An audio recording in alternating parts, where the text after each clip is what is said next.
Səsinizi açın, səsinizi. Salam, xoş gördük əziz həmkarlar, dəyərli qonaqlar, hamınızı salamlayırıq.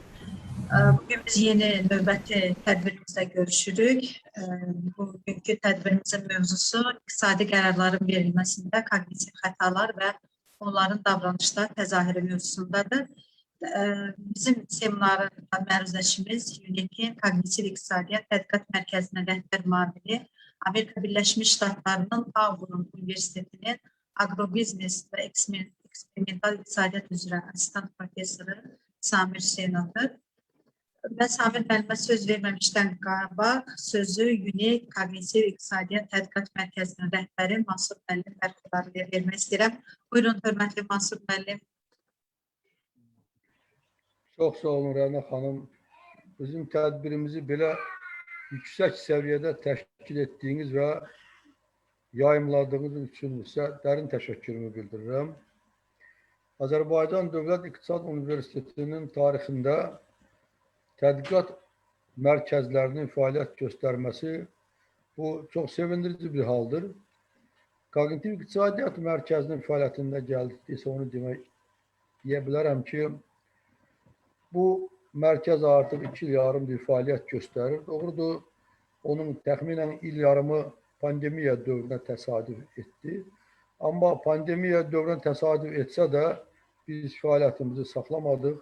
Bu fəaliyyət daim davam elədi və genişləndi. Kognitiv iqtisadiyyat, kognitiv tədqiqatlar, kognitiv elm 21-ci əsrin elmidir. 21-ci əsrin elminin geri qalan əlbəttə ki, bütövlükdə dünyada baş verən nələr varsa, hansı çağırışlar varsa, deməli, o çağırışlara cavab verməmək şəraitində qalacaq. Çağırışa da vaxtına cavab verməyəndə, əlbəttə ki, adaptiv mexanizm işə düşmür və əlbəttə ki, geridə qalan ölkələrin birinə çevrilə bilər. Ona görə də bu Kognitiv İqtisadiyyat Mərkəzinin bizim İqtisad Universitetində fəaliyyət göstərməsi nəinki mən deyərdim ki, iqtisad elminin maraqları baxımından, milli iqtisadi maraqlar baxımından çox faydalıdır, çox səmərəlidir. Və yarandığı dövrdən bu günə kimi Kognitiv İqtisadiyyat Mərkəzi silsilə tədbirlər keçirib. O silsilə tədbirlərin keçirilməsi də daim işıqlandırılıb. Amma bir nöqsanımızı deyim ki, sizə, bundan qabaqki saytımızda bizim çox materiallarımız itib gedib. Amma və əminəm ki, indiki yaratdığımız saytda bu problemi yaşamarıq. Bax, bu mərkəzin işində, fəaliyyətində bizim keçmiş tələbəmizin, Samir müəllimin çox böyük əməyi var. İndi UNEP Kognitiv İqtisadiyyat Tədqiqat Mərkəzinin rəhbər müavini statusunda, yəni bizim universitetdə olan bu cavan oğlan, ABŞ Auburn Universitetinin Agrobiznes və eksperimental iqtisadiyyat üzrə professorudur. Təsəvvürü canlandırın ki, bu yaşında gəlib bu səviyyəyə çatmaq özü də Amerika Birləşmiş Ştatlarındakı kimi bir dövlət kimi, bir ölkədə. Belə bir ölkədə bu səviyyəyə çatmaq əlbəttə ki, çox böyük hünər, bacarıq və zəhmət tələb edir. Digər tərəfdən, hamıya qismət olmur bir Azərbaycanlı olaraq, ödənişsiz olaraq və Azərbaycanlı xalqına, millətinə, İqtisad Universitetinə belə təmənnasız yaxşılıq eləsin. Mən Samir müəllimə dərin təşəkkürümü bildirirəm. Hamımızın adından, universitetin rektor adından, bütün rəhbərlik adından. O ki, qaldı bugünkü mövzuya. Bugünkü mövzunun əhəmiyyəti o qədər böyükdür ki, onu müqayisə eləmək üçün biz belə deyək də, iqtisadi qərarların qəbul edilməsində kognitiv xətaların, belə deyək, nə qədər az olsa, o qədər çox qərarlar düzgün olar və əlbəttə ki, davamlı iqtisadi inkişafa nail ola bilərik bu makro anlamda. Və xətaların az olması da, ümumiyyətlə bu xətaların özü nədən ibarətdir? Kognitiv iqtisadiyyat, eksperimental iqtisadiyyat, davranış iqtisadiyyatı, bu 21-ci əsrin iqtisad elminin bu istiqamətləri dedikdə nə başa düşürük? Və kognitiv iqtisadiyyatın əsas anlayışlarından biri olan kognitiv xətalar bu çox maraqlı bir mövzudur. Xüsusilə 4-cü sənaye inqilabının baş verdiyi və bir çox ölkələrin, öndə gedən ölkələrin rəqabətə tabi iqtisadiyyat, milli iqtisadiyyatın formalaşdırdığı və sənayenin 6-cı texnoloji inkişafının formalaşdığı bir şəraitdə Azərbaycan Dövlət İqtisad Universitetində, Kognitiv İqtisadiyyat Mərkəzində məhz bu mövzuya müraciət olunması, iqtisadi qərarların verilməsində kognitiv xətalar və onların davranışda təzahürü. Mən əminəm ki, Samir müəllimin bugünkü çıxışı və çıxışdan sonra olan müzakirələr bizim elmi bilgilərimizi təkcə iqtisadi yox, ümumiyyətlə 21-ci əsrin elmi bilgiləri ilə bizi zənginləşdirəcəkdir. Və tədbir iştirakçılarının hamısından bir xahişim var.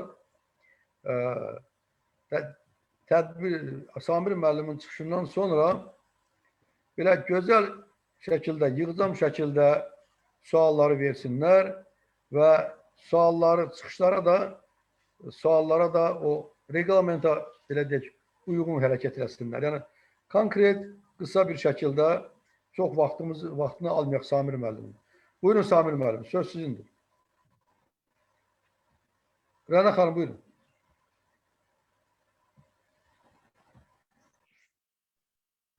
Buyurun Samir, mən ekranı paylaşdınız, buyurun. Bir daha salam. Cümə günü axşam 6-da vaxtınız və diqqətiniz ayırdığınız üçün minnətdaram. Ümid edirəm faydalı bir müzakirə ortaya çıxar və yeni fikirlərin yaranmasına səbəb olar. Məsum mənim də qeyd etdiyi, biz Kognitiv İqtisadiyyat və Tədqiqat Mərkəzi olaraq bu seminarı keçirməkdə məqsədimiz yeni aparılmış tədqiqatlar işığında bu mövzuya yeni bir baxış gətirmək və eyni zamanda Azərbaycan ictimaiyyətini və sizin kimi elmi ictimaiyyətin nümayəndələrini də bu məlumatlarla təmin etmək. Düzü, biz hələ tədqiqat mərkəzinə tədqiqat aparmamışıq bu mövzuda. Yəni, qeyd edəcəyim tədqiqat nəticələri daha çox Qərb yarımkürəsində aparılan tədqiqat nəticələrdir. Amma mən çox istərdim və əminəm ki, yaxın gələcəkdə biz İqtisad Universitetinin özündə də laboratoriya qurub müəyyən davranışla bağlı müəyyən modelləri test edə biləcəyik. Bugünkü mövzumuz kognitiv xətalar ətrafındadır. Ümumiyyətlə, bu kontekstdə mən xəta və səhv anlayışlarını ayırmaq istəyərdim. Biz kognitiv səhv demirik, xəta deyilir və bunun da bir məqsədi var. Səhv o zaman ortaya çıxır ki, müəyyən bir nəsnə var, müəyyən bir hərəkət modeli var və insanlar və yaxud da cavablar və yaxud da qərarlar həmin o nəsnəyə və yaxud da o optimal həllə yaxın olmalıdır. Məsəl üçün, 2+2=4 eləyir, Evklid fəzasında, metrik ölçü sistemində bu belədir. Əgər birinci sinifdə oxuyan uşaq bunun cavabını 5 olaraq qeyd edirsə, bu səhvdir. Amma kognitiv və davranış elmlərində biz gözləntidən kənara çıxmaya səhv demirik, xəta deyirik. Çünki bizim insanların davranışı ilə bağlı, iqtisadi qərarları ilə bağlı müəyyən gözləntilərimiz var və bu gözləntilər də mövcud olan iqtisadi modellərin əsasında ortaya çıxır. Amma iqtisadi modellər zənginləşdikcə biz iqtisadi modellərin eyni zamanda gözləntilərinin də dəyişdiyini ortaya görürük. Bugün danışacağım mövzular və göstərəcəyim misallar daha çox onunla bağlıdır ki, klassik iqtisadi modellərdə bizim gözləmədiyimiz davranış biçimləri ortaya çıxır. Həm iqtisadi fərdlər, həm də istehlakçılar tərəfindən və biz bunları anlamağa çalışacağıq. Yəni deyəm, bunlar səhv deyil, bunlar xətadır və bu xətaların da ortaya çıxma mexanizmini araşdırdıqca yeni modellər ortaya çıxır və biz insanların ümumiyyətlə qərar vermə prosesinin motivləri və ümumi proseslə bağlı daha çox məlumat əldə edəcəyik. Məsəl üçün, gəlin ilk misalımı mən məşhur iqtisadçı və davranış elmlərində böyük söz sahibi olan Richard Thaler və onun misalı, onun həyatında yaşadığı bir örnəklə mən birinci misalını vermək istəyərdim. Bildiğiniz kimi Richard Thaler Amos Tversky və Kahnemanla birlikdə böyük tədqiqatları var və 2017-ci ildə Nobel mükafatı dediyimiz, amma yəni Riksbankın Nobel mükafatı nəzdində yaratdığı o deməli ada layiq görülüb. Richard Thaler karyerasının əvvəlində gənc professor olanda belə bir problemlə üzləşmişdi. Deməli, dərs deyir və qiymətləndirmə aparır və tələbələr onun qiymət verməsini bəyənmirlər. İmtahanların birində orta göstərici, orta bal 72 gəlir 100 üzərindən. Və tələbələrin çoxu dekana, universitet rəhbərliyinə şikayət edirlər ki, bəs imtahan çox çətindir. Və biz layiq olduğumuz və oxumaq, yəni dərs üçün sərf etdiyimiz vaxtın müqabilində almalı olduğumuz qiyməti almır. Richard Thaler bu, təbii ki, biz professorlar biz də dəstəkləyir və bizə də şikayətlər gəlir. Bəzən tələbələr bəyənir, bəzən bəyənmir və bir çoxumuz sadəcə bunun üzərində durmuruq. Amma Richard Thaler qeyri-adi bir insan olduğu üçün o bu məsələnin üzərində baş yorur və bir sual verir. Bəlkə problem elə mənim bu bal sistemimdədir.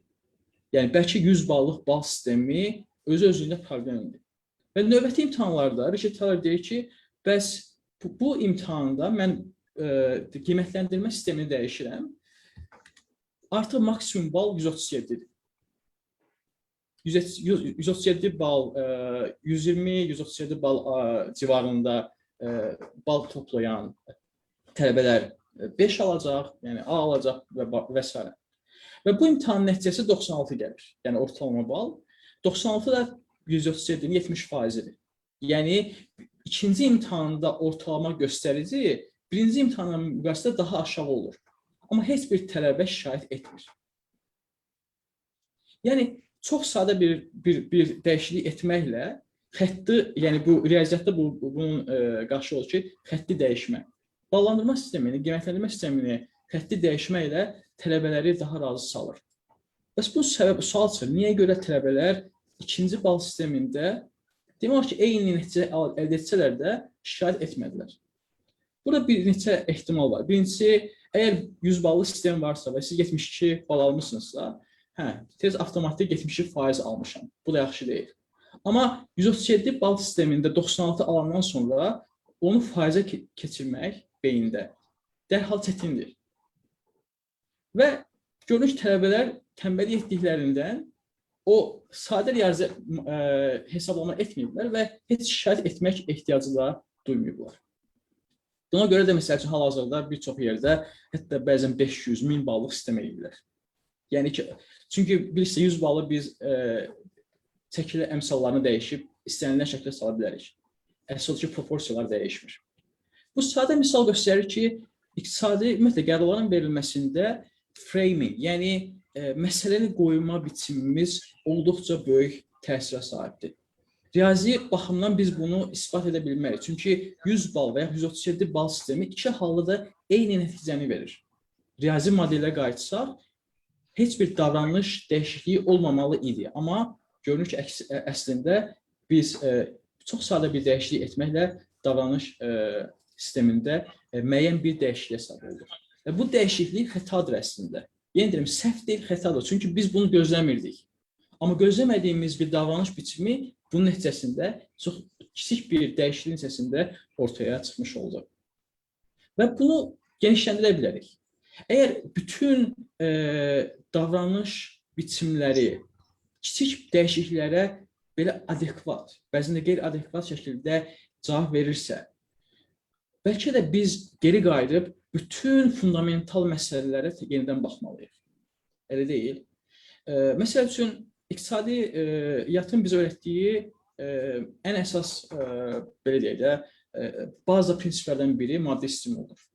Əgər sizin şirkətiniz varsa, işçilərin performansını artırmaq istəyirsinizsə, maddi stimulları nə etməlisiniz? Yüksəltməlisiniz. Maaşları yüksəltmək performansı yüksəldir müəyyən həddə qədər. Nəyə görə? Çünki maaş yaxşı olduğu zaman işçilər işdən qovulduğu zaman onların xərci daha çoxalır və iş onların gözündə daha böyük dəyərə sahib olur.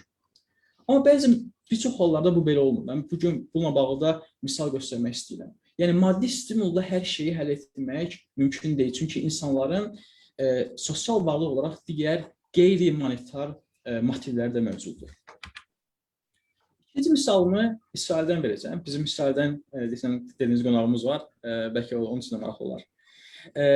Bu məşhur bir eksperimentdir, aparılıbdır İsraildə, Hayfa şəhərində və özəl bağçalarda aparılıbdır. Yuxarı gördüyünüz məşhur professor Rusicinidir, aşağıda da Uri Gnizi. Bu iki professor ikisi də İsrail mənşəli olduğu üçün qərar oldular ki, bu tədqiqatı da onlar İsraildə aparsınlar.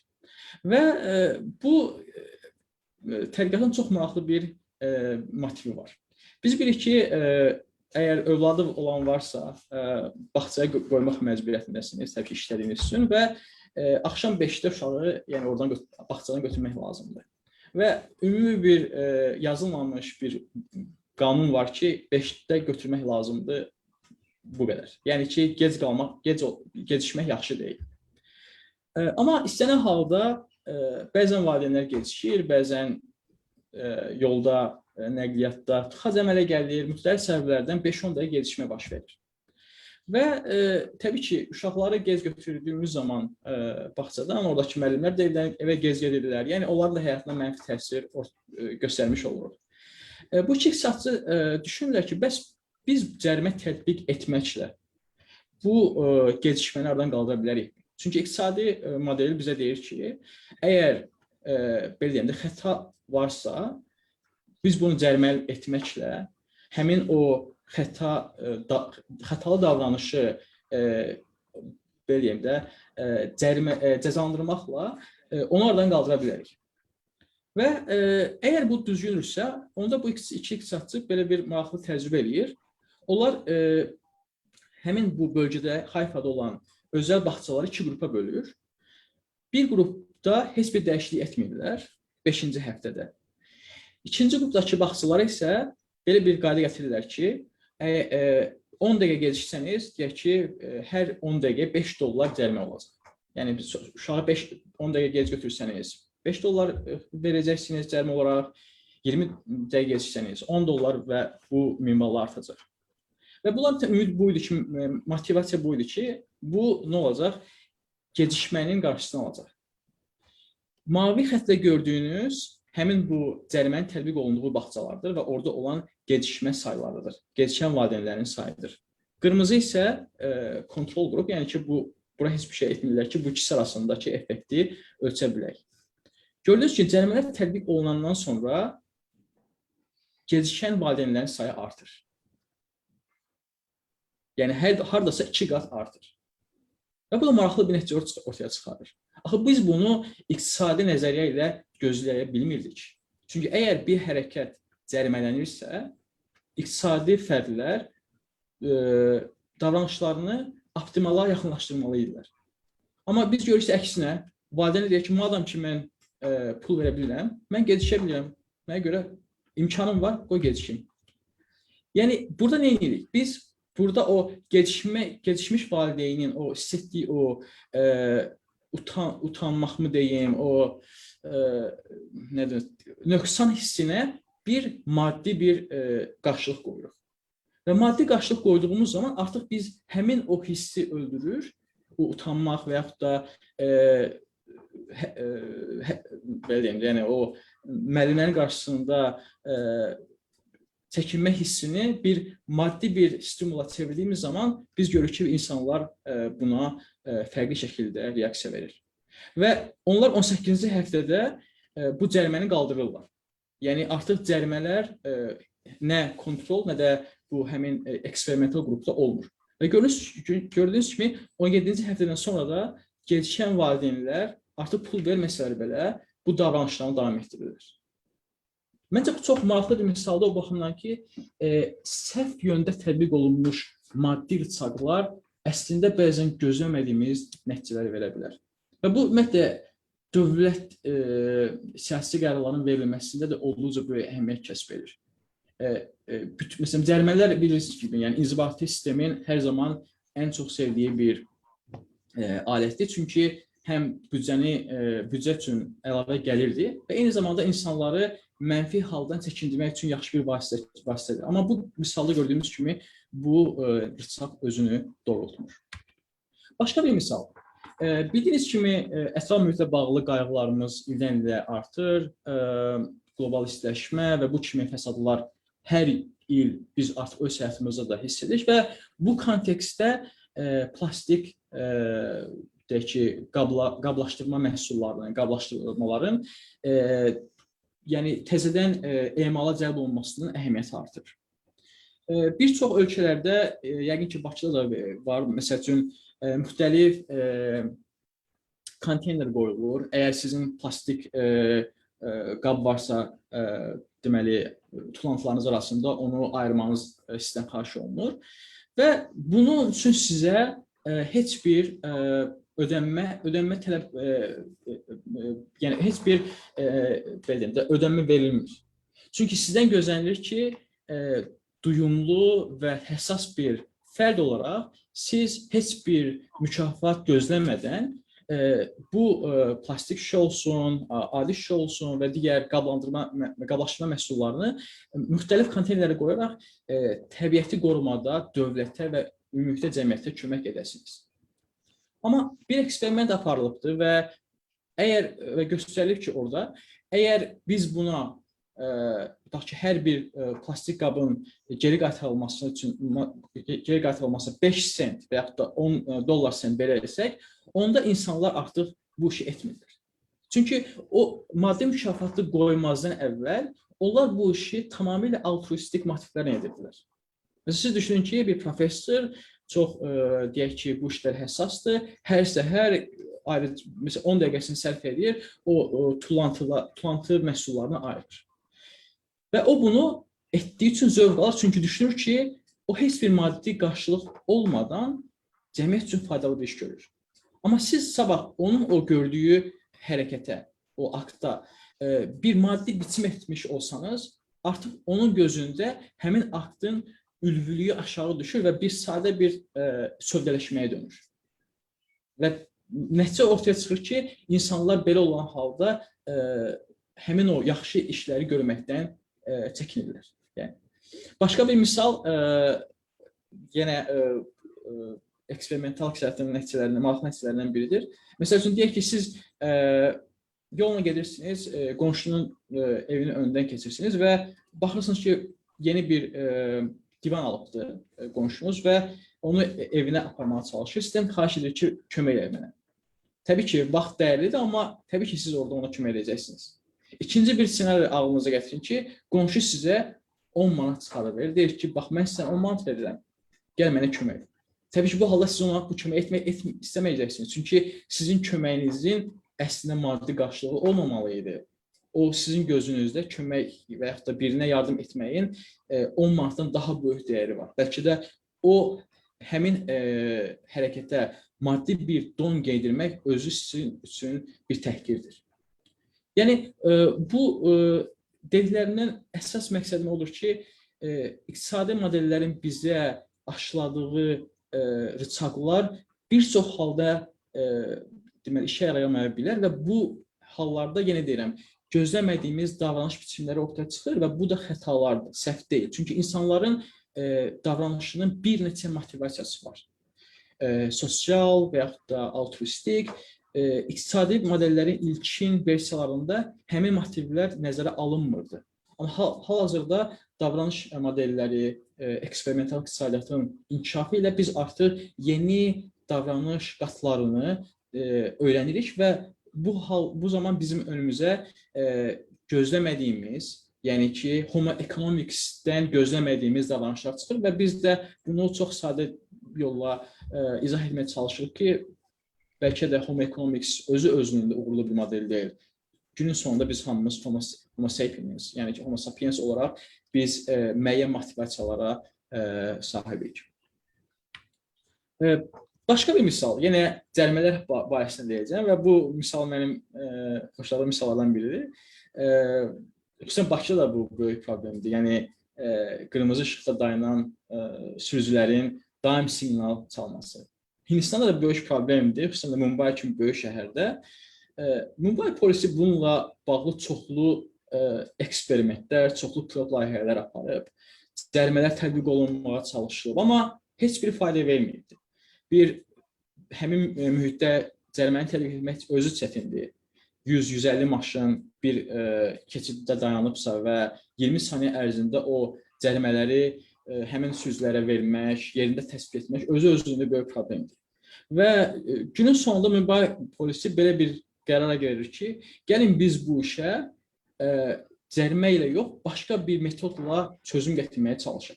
Və onlar belə bir səs alətləri yerləşdirirlər. Bu səs alətləri müəyyən bir, belə deyim də, o ətraf mühitdəki səslər müəyyən bir desibelin üzərinə çıxanda gözləmə vaxtını 20 saniyə, 30 saniyə artırır.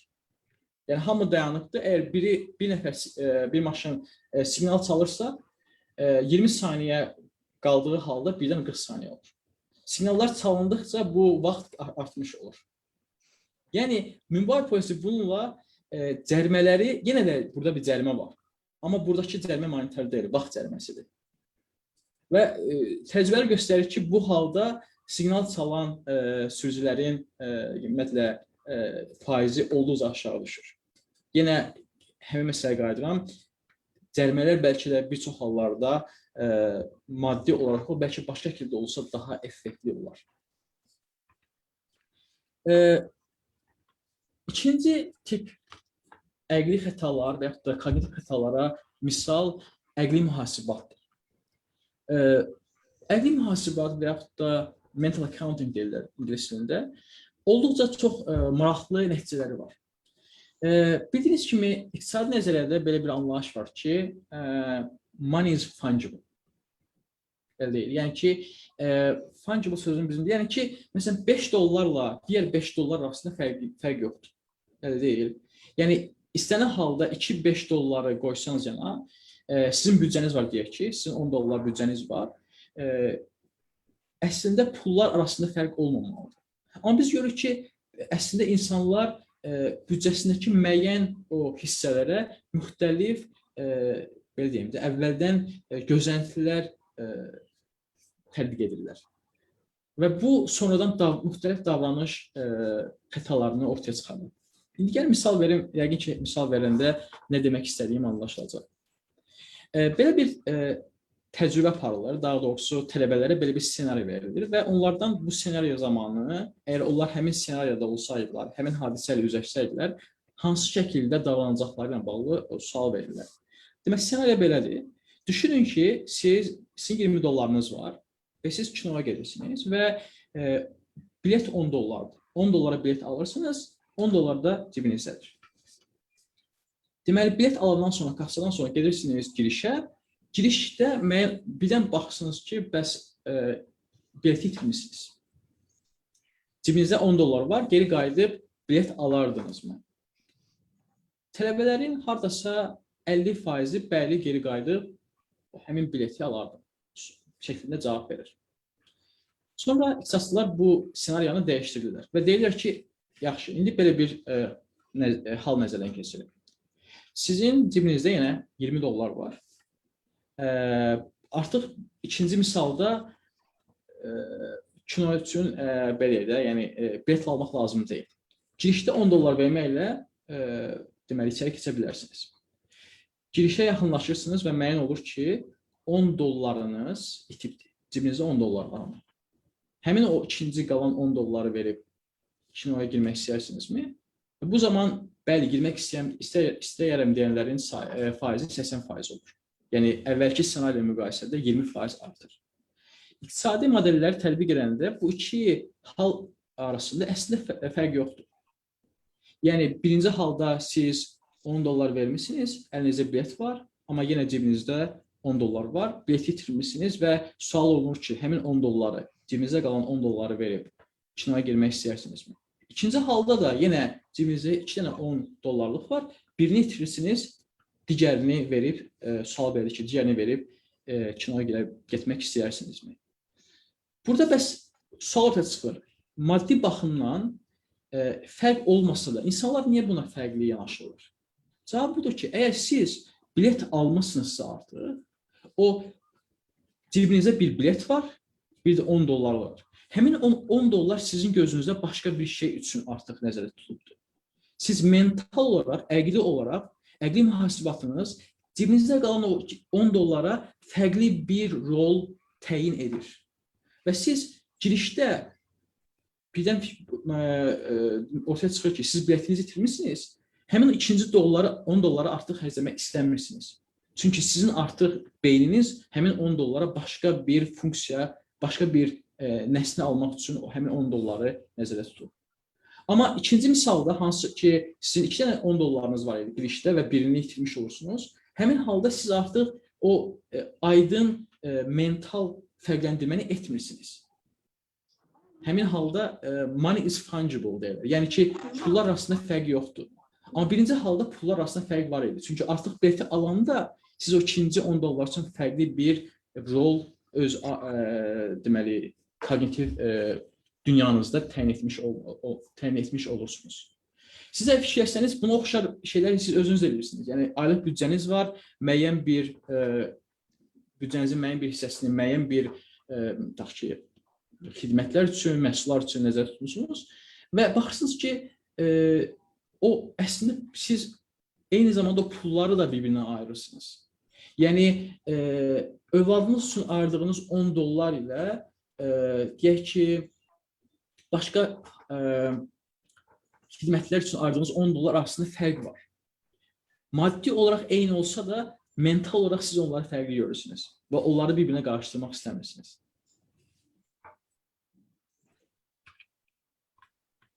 İkinci bu tipli effektlərə mənim yenə Zəhrə də bununla bağlı araşdırmalar olduqda söyləmirəmsə, yaxşı misallardan biri iyanə effektidir.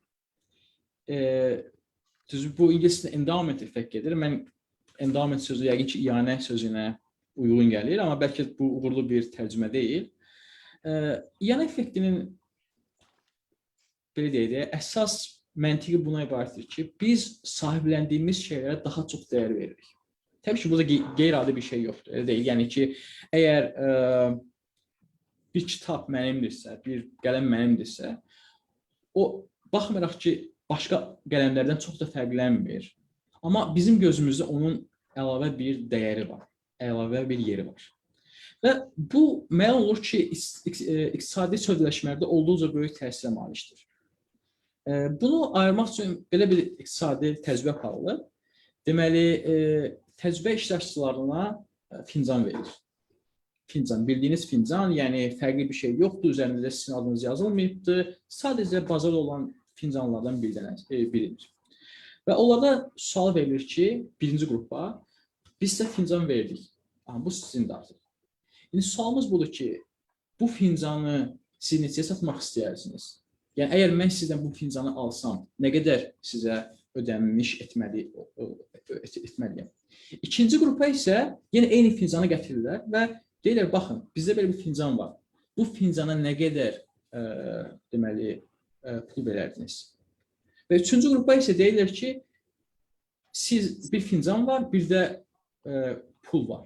Siz hansı halda, yəni sizin üçün hansı pul miqdarı sizi bu fincanla pul arasında belə deyək də, yəni ki, bu fincanla pulların dəyərini eyni edir. Yəni siz hansı məbləği versək sizə, fincan və pullar, həmin məbləğdəki pul eyni dəyərə sahib olmuş olur. Nəticələr bu şəkildədir. Birinci qrupda, yalnızca sayıram ki, birinci qrupdakılara artıq fincan verilmişdir. Artıq fincan sahibi olanlar deyir ki, biz bunu 7 dollar 12 sentə satmaq istəyirik. Yəni siz əgər bu fincanı mənə almaq istəyirsinizsə, ortalama onların verdiyi rəqəm 7 dollar civarındadır. Halbuki fincanın özü 2 dollar civarındadır. Yəni fincanın bazar qiyməti 2 dollardır. İkinci qrup isə 2 dollar 87 sent vermək istəyir. Hansı ki, onlar fincana sahib deyirlər, amma fincanı almaq istəyərdilər.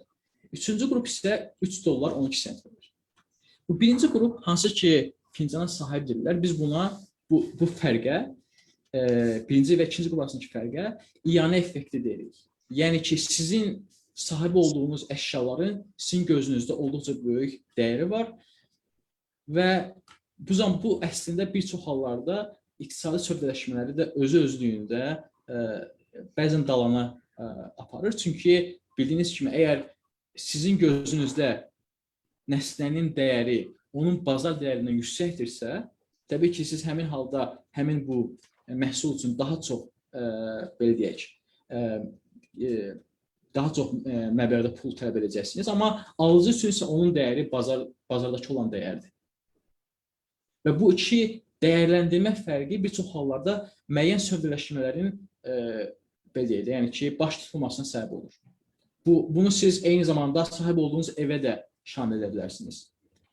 Əgər eviniz varsa, onun müəyyən bir bazar dəyəri var. Amma əminəm ki, siz o evi satmağa məcbur deyilsəniz, sizin gözünüzdə evinizin dəyəri bazar dəyərindən daha yüksəkdir.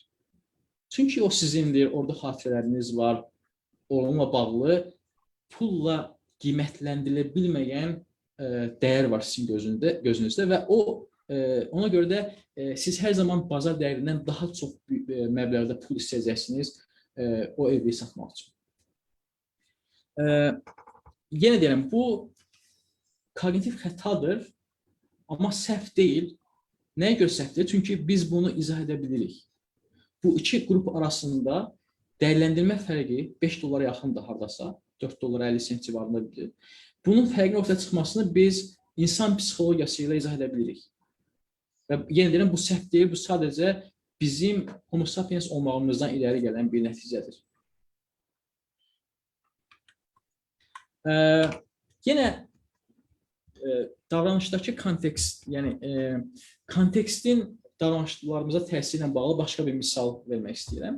Yenə Kahneman Tversky'nin məşhur nəzəriyyəsi, prospekt nəzəriyyəsi. Bildiyiniz kimi, iqtisadi nəzəriyyədə bilirik ki, belə bir anlayış var. Əgər siz hərəkətinizin sonunda və yaxud da fəaliyyətinizin sonunda müəyyən bir gəlir əldə edirsinizsə, o sizi nə edir? Xoşbəxt edir. Bir ay çalışırsınız, ayın sonunda maaş alırsınız. Elə deyil. O maaş daha çox olanda daha çox xoşbəxt olursunuz. Amma ümumiyyətlə bir şey qazanmaq hər zaman sizi xoşbəxt edir. Təbii ki, bir şey itirmək də sizi nə edir? Sizin üçün yaxşı bir psixoloji bir hal bəxş etmir. Yəni, insan nəsə itirəndə, nəsə əldə etdiyi bir şeyi əlindən qaçıranda bunun eyni zamanda negativ təsiri var. Amma paralel araşdırmalar göstərir ki, deyək ki, 2% gəlirinizin artmasının sizə verdiyi pozitiv duyğular 2% sizin əlinizdə olan məsələn, pul ola bilər, varlıq ola bilər, onun itirilməsindən ortaya çıxan negativ duyğulardan daha azdır. Yəni 2% itki əgər sizin belə deyəm, əhvalınızı 2 dəfə yaxşılaşdırırsa, 2% itki əslində 4 dəfə pisləşdirir. Və bunun da çox məşhur izahı var. Səbəb budur ki, biz adətən itirmək bizim üçün daha çox kognitiv və psixoloji xərcə malikdir. Qazanmaq hər zaman müsbət təsir verir, amma eyni qədər itirmək həmin o disproporsional dediyimiz, yəni ki, proporsional olmayacaq şəkildə bizə mənfi, negativ hisslər verir. Bunu biləndən sonra biz bunu hansı şəkildə deyək ki, bunu tətbiq edə bilərik? Əslində, bizim bütün iş dünyası qazanc üzərində qurulur. Dediyim kimi, siz bir şey edirsiniz və sonunda əgər o etmək istədiyiniz şey hasil olursa, sizə müəyyən bir maddi mükafat verilir. Amma düşünün, belə bir dünya düşünün ki, sizə maaşı birinci gün verirlər, ayın sonunda yox.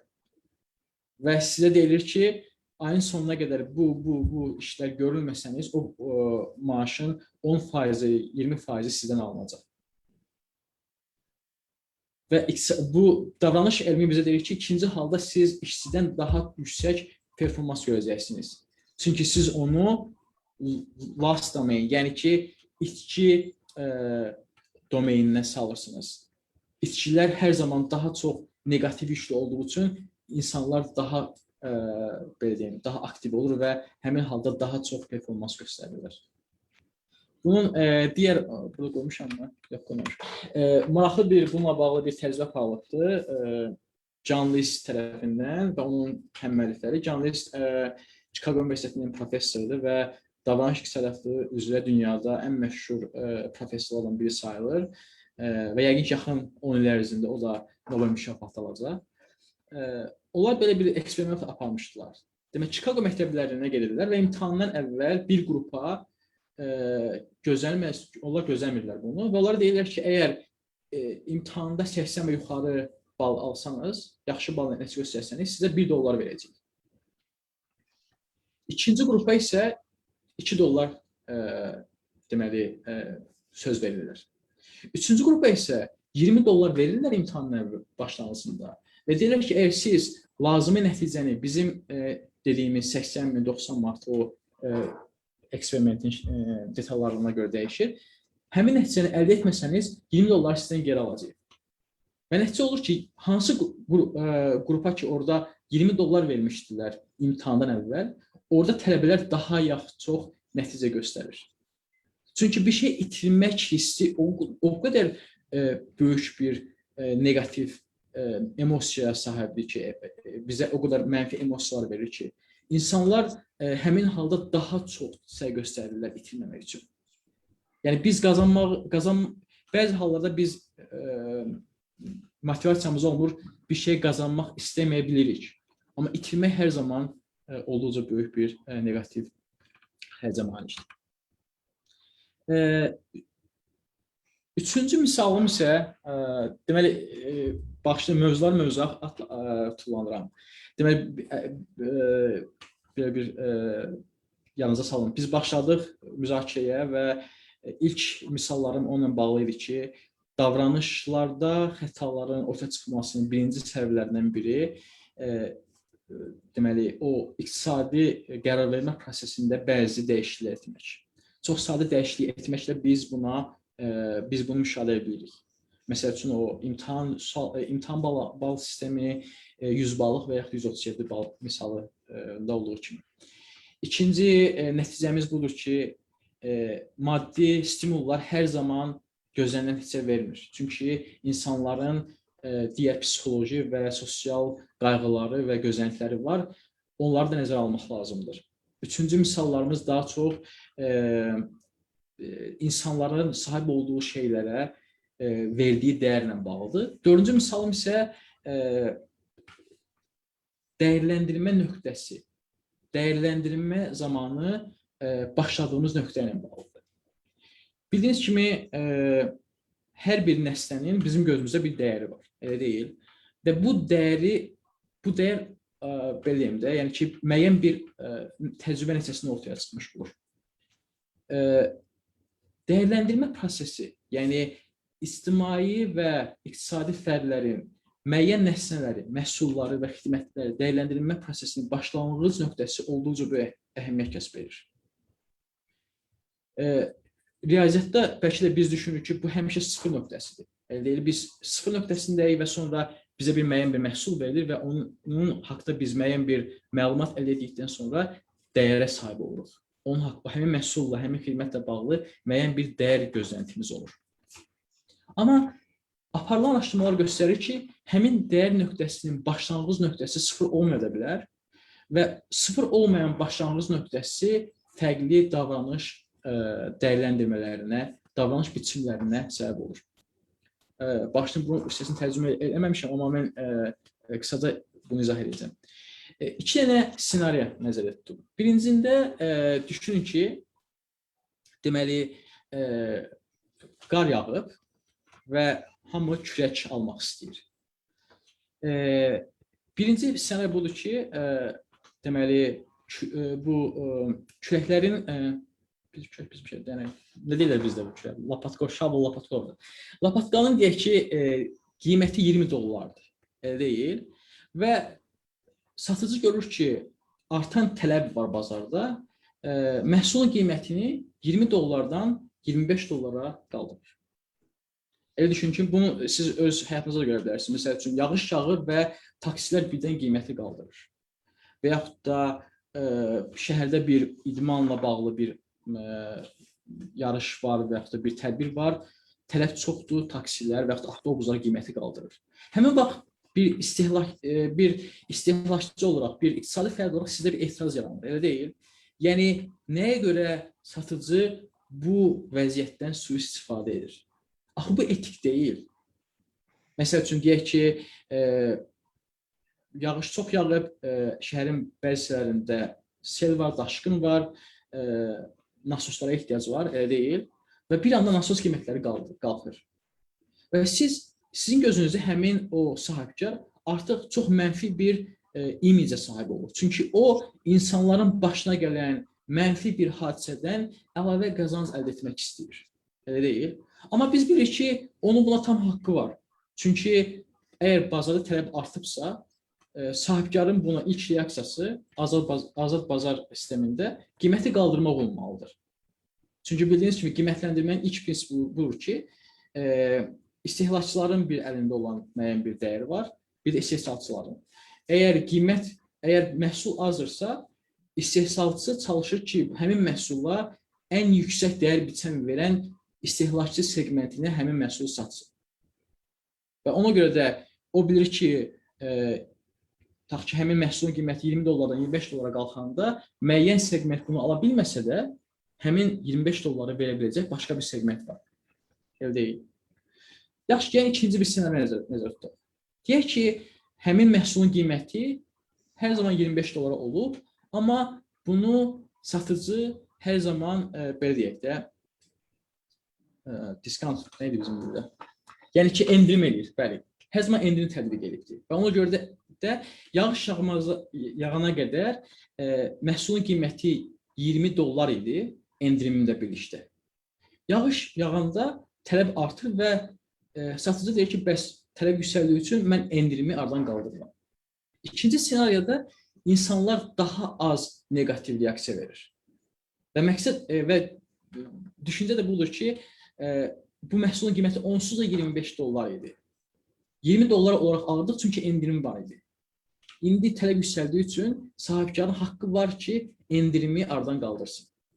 Gördüyünüz kimi, başlama nöqtəsi olduqca böyük əhəmiyyət kəsb edir. Əgər məhsulun əsas dəyəri, başlanğıc dəyəri 20 dollardırsa, 5 dollar artırmaq mənfi qarşılanır. Amma məhsulun baza dəyəri 25 dollar olubsa və biz bunu daim 5 dollar endirimlə almışıqsa və sonra sahibkar bu 5 dollar endirimi aradan qaldırıb məhsulu əsas qiymətinə, baza qiymətinə satırsa, ikinci halda negativ münasibətlər ortaya çıxır. Təbii ki, Azərbaycanda bunu biz hansı şəkildə görürük?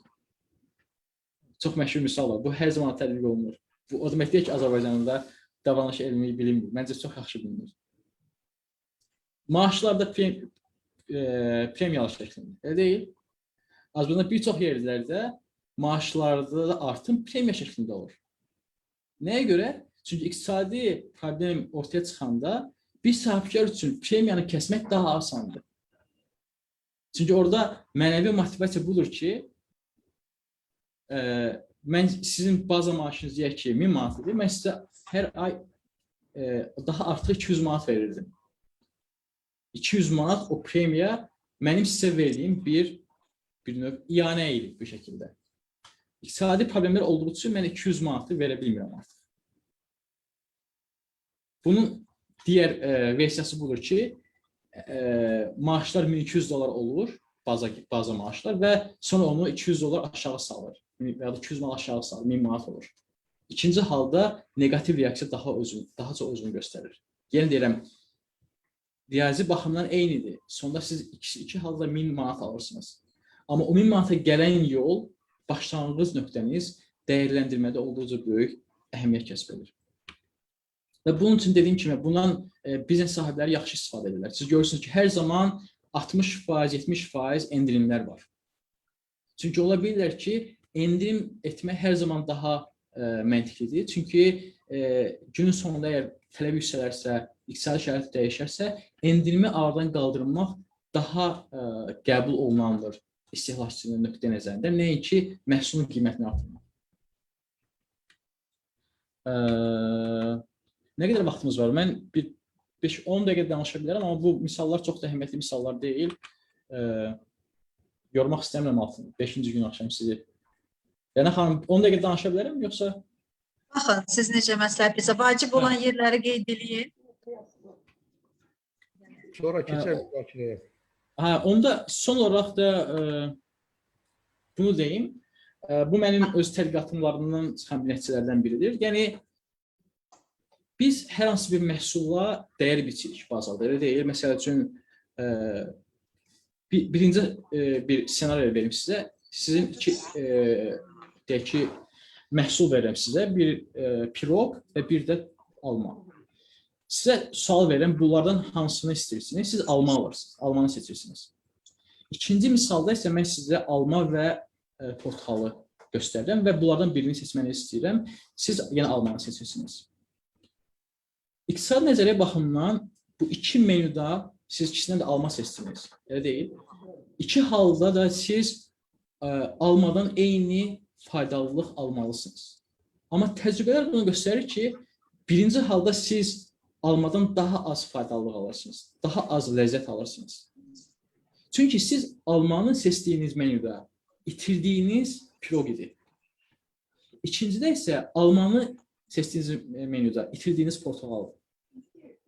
Və bu çox maraqlı bir kognitiv model bizə öyrədir. Əslində bizim gözümüzdə seçdiyimiz, əldə etdiyimiz nəsnələrin, əşyaların dəyəri təkcə onların özlüyü ilə, onların keyfiyyəti ilə təyin olunmur. Eyni zamanda biz onları hansı belə deyim də, hansı imkanlarda seçmişiksə, hansı menyudan seçmişiksə, o menyuda seçmədiyimiz nəsnələr də, məhsullar da həmin o son məhsulun, bizdəki son məhsulun dəyərinin formalaşmasında öz təsirini göstərir. Və biz yaxınlarda bir məqalə çap etdik və orada biz göstəririk ki, iki məhsul, iki qida məhsul arasındakı kalori fərqi olduqca böyük əhəmiyyət kəsb edir. Məsələn, birinci misalda gördüyünüz kimi piroqla alma arasındakı fərq daha yüksəkdir.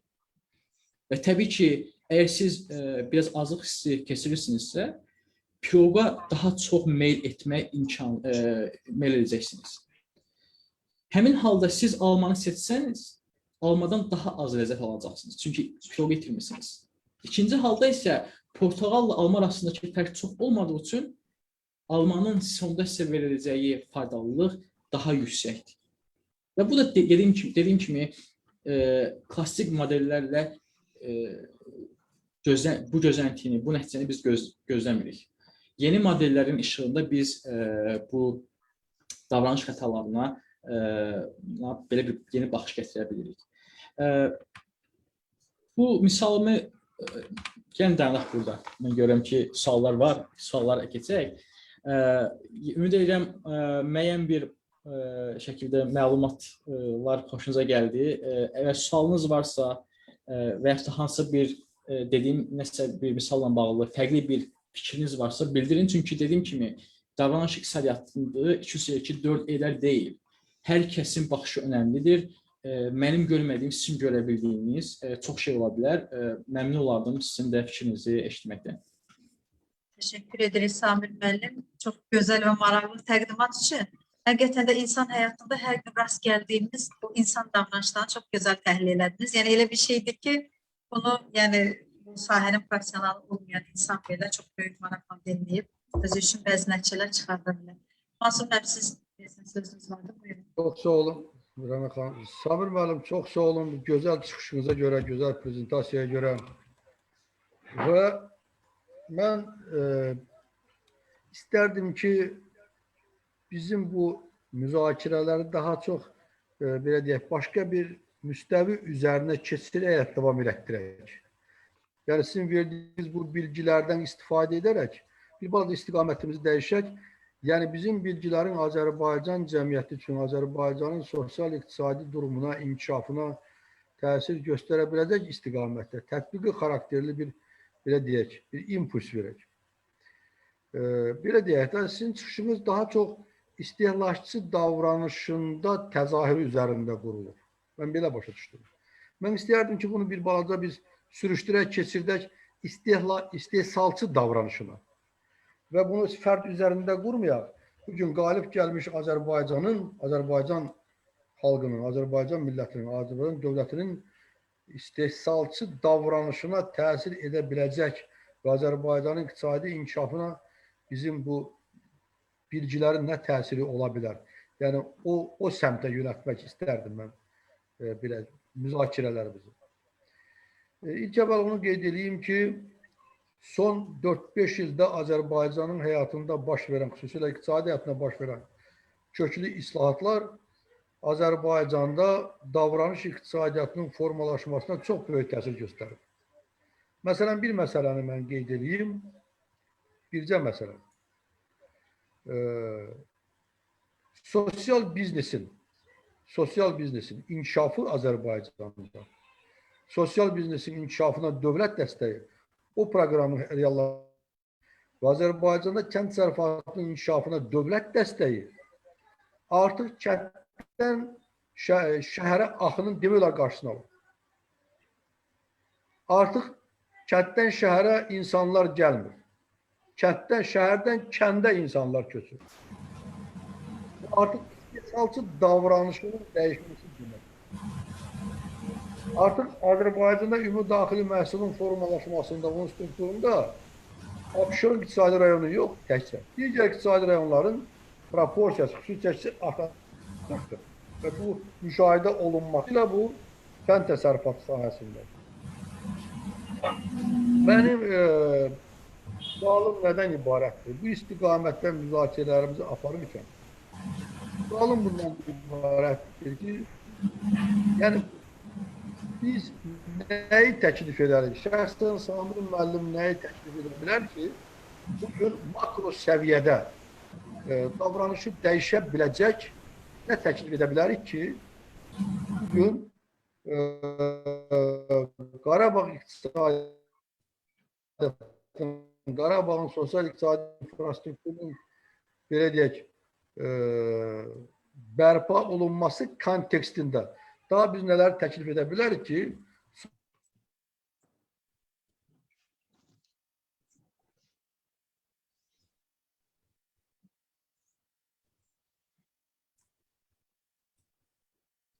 Səs nəsə də batdı, eşitmək olmur. Mənsur müəllim, sizi eşitmirik. Səsinizi açın, Mənsur müəllim. Bağlandı sizin səsiniz. Mən bu həyatdan danışıyorum, bu eşidilmir. Yox, eşidilirdi. Arada nəsə bağlandı. Hə. Buyurun Mansur müəllim, eşidilir. Nəticə etibarı olaraq mənim fikrim nədən ibarətdir?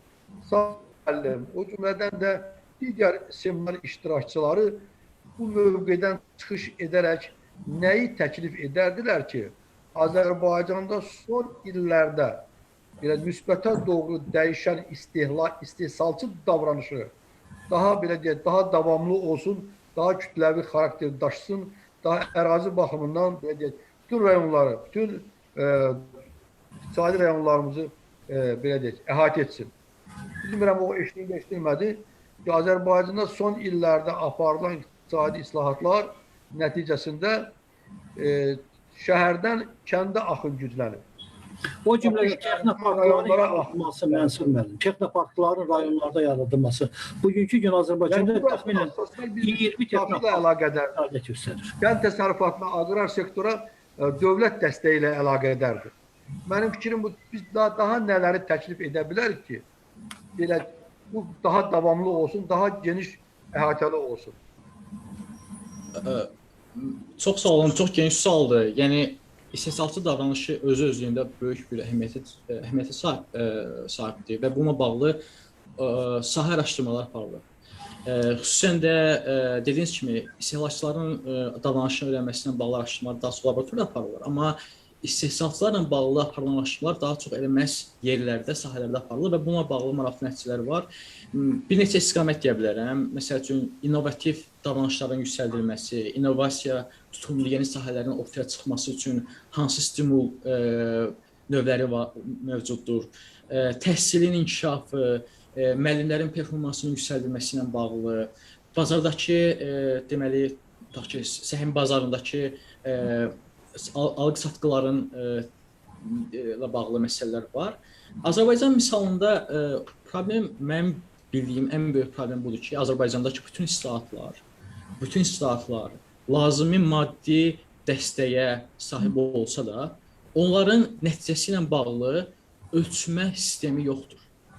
Mən səhv etmirəmsə 3 il əvvəl İqtisadi İnkişaf Nazirliyinə web səhifəsinə girdim, orada baxdım məsələn insanlar yəni əlaqə saxlamaq istəyirdim. Bir dənə bir portal var idi, fikirləri, yəni məktub yazmaq olurdu və mən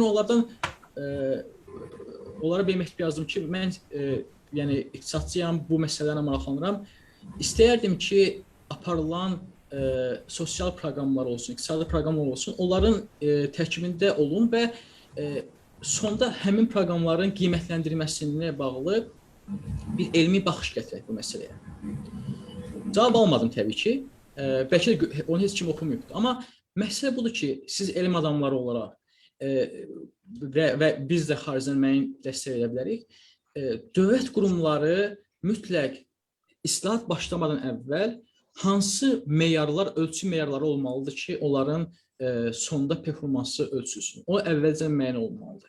Məsəl üçün, rayonların iqtisadi inkişafına bağlı prezidentin 4-5 dənə böyük layihəsi olubdur. Yəni, indiyə qədər ki, mətbuatdan bilirəm, amma onların sonda yerlərdə icrası hansı şəkildə baş verib və konkret olaraq hər hansı bir Qazağın kəndində Göyçayın rayon mərkəzində yaşayan bir insanın həyatına hansı fayda verir? Bununla bağlı ölçmə bizə yoxdur. Birinci bu olmalıdır. Yəni, ölçmə olmalıdır ki, biz bilək ki, bu icra hakimi, bu rayonda bu şöbə müdürü ona qoyulan tapşırığı yenə yetirilmir. Məsələn, siz müəllim olaraq biz məsəl üçün hamımız işləyirik də, bizim qarşımızda performans dəyərləndirməsi var. Məndən ildə 3 dənə məqalə gözlənilir, elə deyil. Yəni, rəqəm var da, bir rəqəm var və onun ölçməsi var.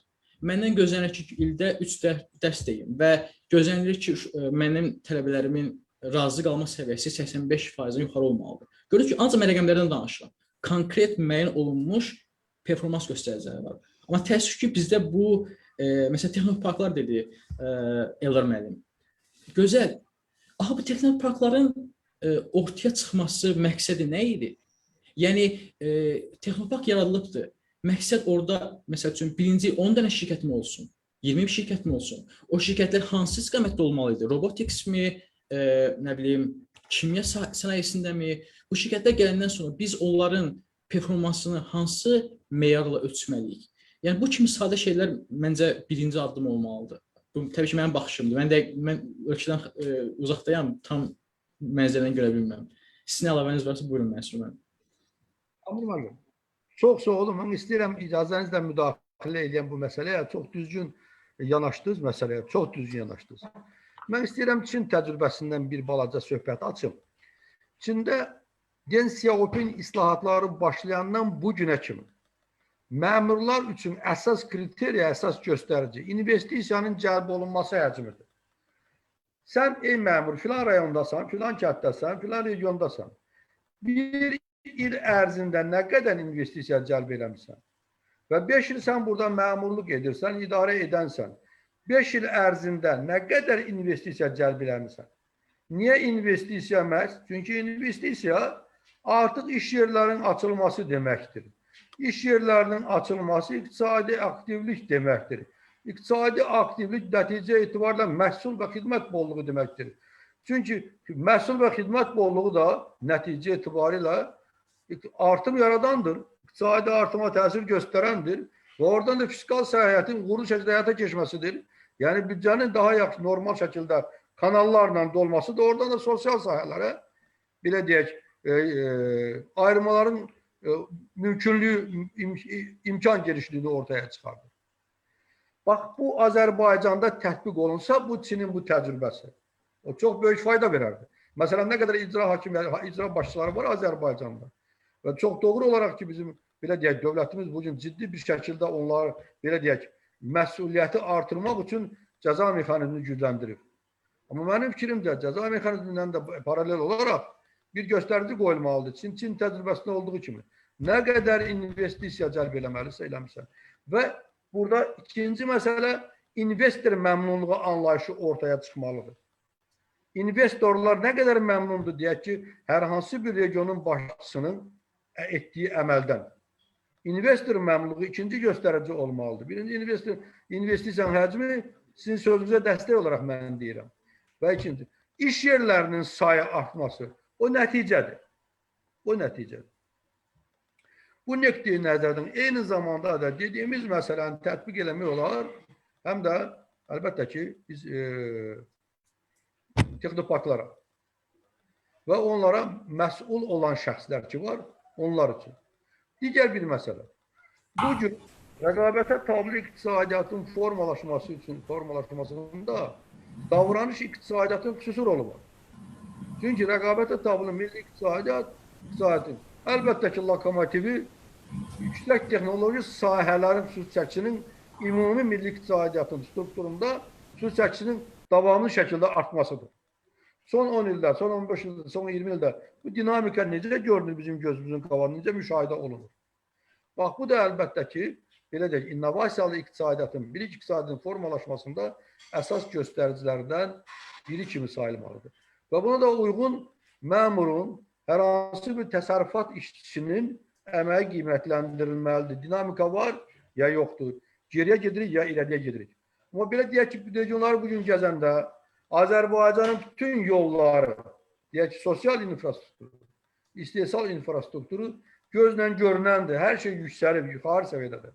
Amma rəqəmlərin dili ilə danışanda əlbəttə ki, burada problemlər var. Bu mənim şəxsi fikrimdə ola bilər, razılaşmayan da ola bilər. Mən bu öz baxışımdır sadəcə olaraq. Yəni, belə deyək, mənim fikrim budur ki, bizim bu nəzərin məsələlər tətbiqi xarakter daşıya bilsin. Tətbiqi yönə bunu yönəldə bilək. Bu istiqamətdə fikirləşdim ki, yönəlsək daha effektivli olardı bizim seminarımız. Və Samir müəllim, nə deyirsiniz? Tamamilə razıyam. Mənim fikrimə münasib. Mən xüsusən investorların gəlməsindən bağlı fikir olunca əhəmiyyətlidir. Biz burada həm daxili, həm də xarici investor nəzərdə tuta bilərik. Yəni ki, tutaq ki, bir Şamaxı üçün Qubadan gələn bir investor, daxili investordur, ölkə daxili, amma eyni zamanda həm rayon içində xarici investordur, onların məmnuniyyəti, eyni zamanda xaricdən investorların gəlməsi.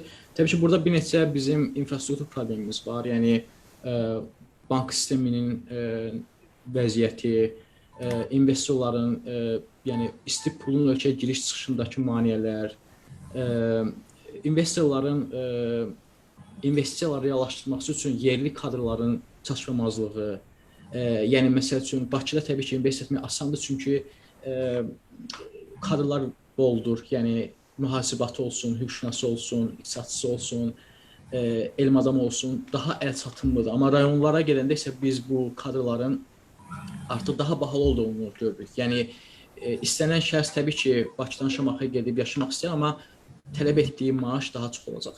Təbii ki, burada dövlətin stimullaşdırıcı tədbirlərinin də rolu böyük olmalıdır. Məsəl üçün, dövlət deyə bilər ki, investora, məsələn, müəyyən subsidiya şəklində maaş verə bilər. Yəni, məsəl üçün, çünki Bakıda həmin, tutaq ki, mütəxəssisə veriləcək 1000 manat maaşsa, Şamaxıda bu olmalıdır 1500, çünki insanlar yer dəyişmək üçün əlavə gəlir istəyəcəklər. O artıq $500 bəlkə məsələn dövlət verə bilər, o kömək edə bilər. Təbii ki, subsidiyalar bizim ölkədə geniş tətbiq olunur, amma onların tətbiqində də problem var. Ehtiyatlı olmaq lazımdır, amma bu bir növdür, yəni bir yollardan biridir. Yəni dediyim kimi, yəni problemlər olduqca çoxdur. Yəni təbii ki, infrastruktur dediyim kimi başlıca problemlərdən biridir, amma yəqin ki, müəyyən islahatlar aparıldıqca ölkə daxilində və ölkədən xaricdən ölkəyə gələn deməli isti kapitalın giriş və çıxışındakı maneələr azaldıqca yəqin ki, investorlar da daha ağıllı davranacaq. Çünki biz əgər düşünürüksə ki, Bərdədə yaxşı bir kənd təsərrüfatı potensialı var və inanırıqsa ki, dünyada isti kapital olduqca ağıllıdır və belə deyək də, yəni ki, dəyməmiş, istifadə olunmamış, hələ qlobal iqtisadiyyata cəlb olunmamış bazarlar axtarır və onda biz əgər qlobal kapitala şərait yaratsaq, gec-tez onlar bizim ölkəmizə müəyyən bir investisiya edəcəklər. Bu qədər yəqin ki. Bilirsiniz Mənsur müəllim, mənə belə gəlir ki, Kimin sözü var, sualı var buyursun. Heydər buyurun. problemlər Buyurun Heydər bəy. olduqca çoxdur. Misal üçün, Azərbaycanda azad iqtisadi zonaların yaradılması neçə dəfə bu problem məsələ qaldırılıbdır, yenə də öz həllini tapmır. Nədənsə də bizimkilər qorxurlar, çəkinirlər, nədir? Sonra problemlərdən ən başlıca problemlər, siz məndən də yaxşı bilirsiniz, hüquq mühafizə orqanlarına əllərini yığışdırmaq, onları qanuna bağlamaq, bu problem bizdə var. Regionlarda, rayonlarda hər bir icra başçısı, polis rəisi özlərini şah sayırlar. Çox maniçilik törədirlər. Bu problemlər var. Başqa problemlər də budur ki, Azərbaycan xalqının mentaliteti bizim cəmaat işləyən cəmaatdır. Halal zəhmətinə dolanmağa meyil edən cəmaatdır. Və keçmiş postsovet məkanında da ən inkişaf edilmiş ölkələrdən biri elə bizim Azərbaycandır. Lakin bununla belə biz istəyirik ki, inkişafımız daha yaxşı olsun, daha yüksək olsun və bununla əlaqədar biz həqiqətən o bir çox problemləri daxildə özümüz həll eləməliyik. Dövlət sərvəti, misal üçün, qanunlar tam deyil və ola bilsin ki, biri konstitusiyaya zidd olan bəzi qanunlarımız var. Sonra icra edici aparat, nəzarət edici aparat, bazar iqtisadiyyatının infrastrukturasında olan problemlər, bütün bunların hamısını cilalamaq lazımdır. Daha effektli bunları idarə etmək lazımdır. Siz, Samir müəllim çox gözəl dedi ki, burada problemlər var. Öz Azərbaycan xalqının mentaliteti budur ki, biz sözə çox inanırıq. Bizdə şair böyük bir şəxsiyyətdir, yazıcı böyük bir şəxsiyyətdir, dövlət xadimindən də, mühəndisdən də daha böyük şəxsiyyətdir. Biz demək istəyirəm ki, bizim o mentaliteti nəzərə alaraq, bizim ölkəmizi inandırım, sizi ki, çiçəklənən bir diyaya çevirmək olur. Lakin çox təəssüflər olsun ki, yenə də bax bu, yenə də idarə etmədə bizdə problemlər var. Başqa bir şey, misal üçün, deyək ki, dövlət büdcəsindən 1 milyard dollar ayırdılar, 1000 nəfərə hərəsinə 1 milyondan verdilər ki, gedin, siz biznesinizi qurun, dünyanın harasında istəyirsiniz. Seçilmiş uşaqlar olsun. Seçilmiş adamlar. Siz təsəvvür edin ki, 5 ildən sonra, 10 ildən sonra bunların effekti nələr olacaq? Sədaları harada gəlməyəcək? Nəysə, başınızı ağrıtmaq istəmirəm. Olduqca çox gözəl mövzudur. İnşallah, yəqin ki, gələcəkdə hər şey yaxşı olar. Teşekkür ederim Eldar müəllim. Sağ olun. Auditoriyadan başqa fikri olan, sualı olan varsa? Bəli, mənim bir sualım var. Buyurun. Bəli, Samir müəllimə sualım var. Əvvəlcə Samir müəllimə təqdim etdiyi mövzuya görə, maraqlı mövzuya görə təşəkkürümü bildirmək istərdim. Məni maraqlandıran sual çalışdığım logistika sahəsi üzrədir. Yəni bildiyiniz kimi hal-hazırda 4-cü sənaye inqilabının inkişafı, eləcə də kognitiv logistika ayrıca bir qolunun yaradılmasının mən istərdim bilməyə sizin fikriniz ki, Azərbaycanda tətbiqini siz necə qiymətləndirirsiniz? Yəni, misal üçün Azərbaycanda mövcud olan dəmir yolları sistemlərinin, yük daşıma mərkəzlərinin, dəniz limanlarının və ya hava limanlarının rəqəmsallaşdırılması proses, alternativ bir, yəni ənənəvi yük daşıma proseslərinə alternativ olaraq robotlaşdırılma və ya dronlaşdırma, yəni kənd təsərrüfatlarında məsələn dron proseslərinin yaradılmasını siz Azərbaycanda tətbiqini necə qiymətləndirirsiniz? Əvvəlcə sizə təşəkkür edirəm. Valla, buna ola bilsin ki, bəlkə mən cavab verim. Buyurun. Niyə? Çünki mən logistikadan dərs istəyirəm. Bilirsiniz, Azərbaycan bu qlobal logistik sistemlərə yeni qoşulmaqdadır. Və bu sahədə də kifayət qədər iş görür. Lakin bütün bunların hamısında yenə də bir qlobal problemlər var ki, ölkələrin arasında müqavilələr bağlanmalıdır. Siz demişkən, qlobal informatika bazasına qoşulmalıdır və bu sahədə bizdə, siz yəqin ki bilirsiniz, şəhərin mərkəzindən, şəhərdən o logistik mərkəzlər çıxarıldı, Ələt istiqamətinə yönəldilibdi. Orada böyük deməli logistik mərkəzlər yaradılıbdı və bunların da idarə edilməsinə bəzilərinə Cənubi Koreyadan mütəxəssislər cəlb olunubdu. Və RORO sistemi siz bilirsiniz logistikadan burada çox geniş tətbiq olunur və yüksək də effekt verir. Bu istiqamətdə demək istəyirəm ki, hələ Azərbaycanın görəcəyi iş olduqca çoxdur. Oldu. Təşəkkür edirəm. Samir müəllim, buyurun. Mən də bir şey əlavə edeyim. Yəni logistika məsələsində qərb ölkələrindəki vəziyyət və problemlər bəs fərqlidir. Çünki burada hal-hazırda əsas hədəf robotlaşdırmadır. Məsələn, Amazonun özünün paylanma mərkəzləri var və burada işlərin 80-90% bəzi hallarda robotlar tərəfindən aparılır. Və bu iqtisadi cəhətdən də olduqca mənalıdır. Çünki robotlara daha az xərc sərf olunur, amma robotların gördüyü işi insanlarla əvəzləsəniz, sadəcə maaş özlüyündə xərcin artmasına səbəb olacaq. Azərbaycanda bu səviyyədə deməli robotlaşdırmaya ehtiyac varmı? Bu çətindir demək, çünki hal-hazırda işsizlik məsələsi var və biz bəlkə də müəyyən hallarda robotlaşdırmanı sürətini bir şəkildə tənzimləmək lazımdır. Çünki işi insanlara vermək lazımdır, çünki insanlar ehtiyac duyur. İkinci problem qlobal logistikada deməli kiber hücumlardır. Son vaxtlar xüsusən Amerikada bu ciddi müzakirə olunur. Bu yaxınlarda Amerikada deməli ən böyük ət paylaması ilə məşğul olan şirkətlərdən birinə hücum oldu, kiber hücum oldu və onların sistemi, deyək ki, paylama sistemləri, bütün elektron sistemləri deməli işlək olmadı bir neçə gün. Başqa bir misal bu yaxınlarda Amerikada xüsusən də bu boru kəmərlərdən birində hücum olmuşdu və bizim şəhərdə belə benzin tapılmırdı. Yəni olduqca böyük pis vəziyyət idi. Elra mənim dediyi kimi qlobal logistikaya qoşulmaq əhəmiyyətlidir, amma Azərbaycan madam ki buna gec qoşulur, bəlkə də biz səhvlərdən öyrənə bilərik.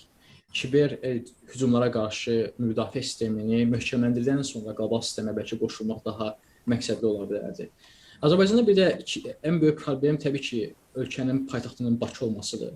Bu mənim hər zaman inandığım bir məsələdir ki, bizdə iqtisadi paytaxt Bakıdır. Dünya siyasi paytaxt olmalıdır.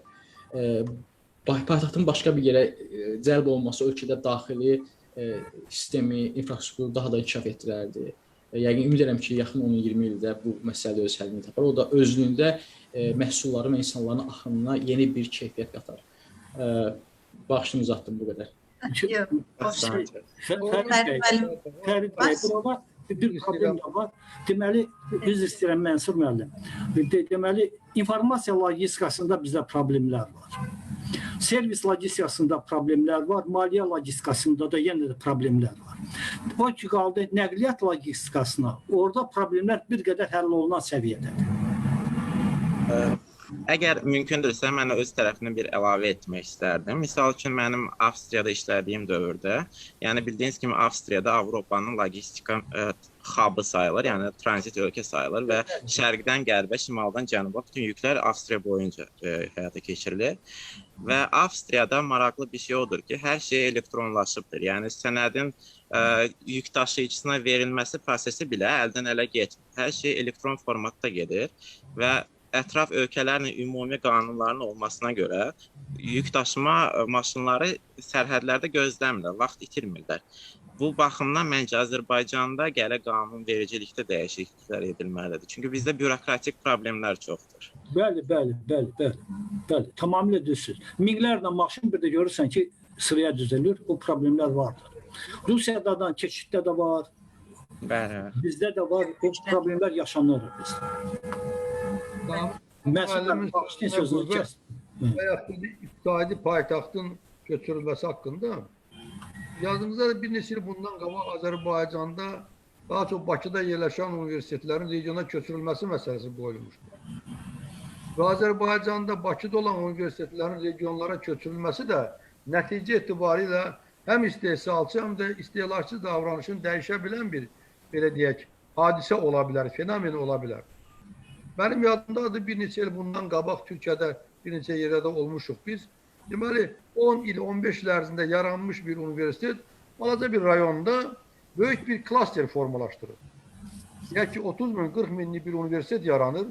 30 bin, 40 min universitet fəaliyyət göstərən yerdə artıq infrastruktur yaranır, şəhər yaranır, sosial sahələr yaranır. Sosial sahələrdən artıq iqtisadi sahələrə mesaj gedir. Hansı sahələr yaranmalıdır? Böyük bir klaster formalaşdırılır. Və düşünürəm ki, həm istehsalçı, həm istehlakçı davranışının kütləvi şəkildə dəyişməsində universitetlərin regionlara köçürülməsi də tamamilə uç verə bilər. Bəli. Qradavrazlı işi faktor. Başka sözü olan varsa buyurun. Artık saat yarımda seminarımız başlayıb.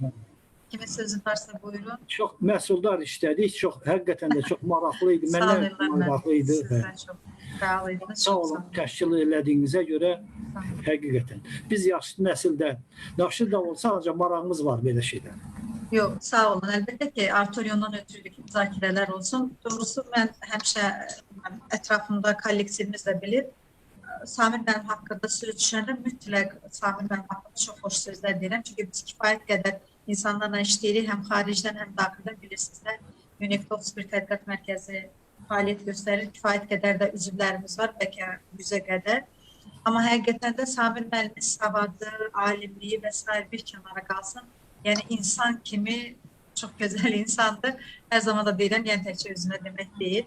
Hər dəfə bizim təkliflərimizi çox sevə-sevə, canla başla, həm də çox məsuliyyətli və yüksək səviyyədə. Yəni belə üzdən nəsə tədbir xəttini eləyib, yəni eləmir. Ona görə də Samir müəllimin hamısını çox sevir.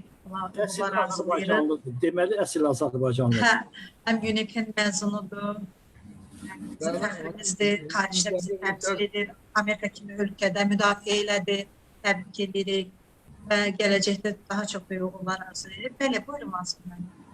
Nəticə xarakterli, rezüme xarakterli bir çıxışımı eləyim. Aha. Mən Samir müəllim sizə təşəkkürümü bildirirəm, Rəna xanım sizə təşəkkürümü bildirirəm və bütün iştirakçılara təşəkkürümü bildirirəm. Eldar müəllim sizə xüsusi təşəkkürümü bildirirəm. Bizim vaxtınız yaşlı nəsil içərisində nümayəndə kimi çıxış edib, bütün yaşlı nəsli siz təmsil edirsiniz burada. Və biz başladıq Samir müəllimin çıxışından, yəni sırf davranışda kognitiv xətaların təzahürü istehlakçı davranışından keçdik, istehsalçı davranışına, və keçdik bunun makro səviyyədə necə bu işlərə təkliflərimiz və mən elə gəlir ki, Samir müəllim gözəl alındı və indi mənim xahişim nədən ibarətdir Günay xanımdan? Günay xanım, mənim xahişim burada ki, Samir müəllimin çıxışı, onun prezentasiyası olduğu kimi və burada gedən müzakirələr və təkliflər, çıxışlar bir rezüme şəklində də əlavə olaraq, əgər Samir müəllim razıdırsa, bu məlumatların hamısını bütövlükdə biz həm Kognitiv İqtisadiyyat Mərkəzinin saytında yerləşdirək və nəticə etibarilə mətni də əlbəttə ki, Elnara xanıma təqdim edək mətbuat mərkəzində. Mansur müəllim, biz Tədqiqat Mərkəzdən İşlə Əlaqədar Təşkil Şöbəsi olaraq bu işləri hamısını özümüz edirik. Tədbirdən sonra mütləq bilirsiniz, hətta yenə deyirəm, Facebookda canlı yayım da hal-hazırda gedir. Ondan sonra YouTube versiyasını montaj edirik videonu. Onun hamısını biz ötürürük UNEC saytına, hamısını hazır edib onlar burada yerləşdirirlər. İndi həftə sonudur, uzatmışı birinci gün hamısı saytda hazır olacaq.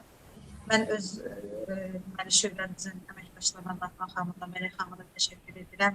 Günay xanım əziyyət çəkir, Kognitiv İqtisadiyyat Mərkəzi adından bizim əlaqələndiricimizdir.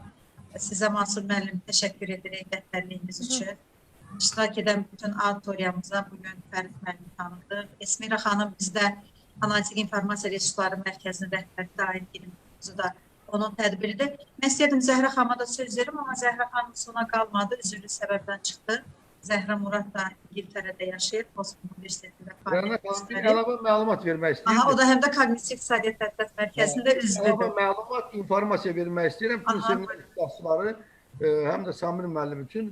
Deməli, İsraildən bir nəfər gəlib, bizim Azərbaycan Dövlət İqtisad Universitetinin tələbəsi olub və 90-cı illərin birinci yarısında köçüb gedib İsrailə və oradan bizlə əlaqə yaradıb. Artıq bizim bir neçə gün bundan qabaq görüşümüz olub.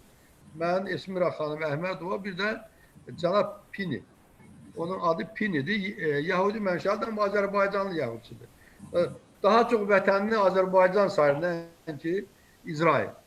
Və ondan bizim əməkdaş, o davranış iqtisadiyyat sahəsində mütəxəssisdir və ondan xahiş eləmişik ki, il ayının birinci yarısında bir seminar təşkil eləyək, o çıxışını təqdim eləsin, prezentasiyasını və sizdən xahiş edirəm ki, hamınız orada iştirak edin və əgər xoşunuza gəlsə, gələcəkdə sizin əlbəttə ki, rəyiniz, hamınızın rəyiniz bizim üçün çox önəmlidir və öz belə deyək ki, mərkəzimizə onu da əməkdaş kimi qəbul edərik. Necə fikirdir?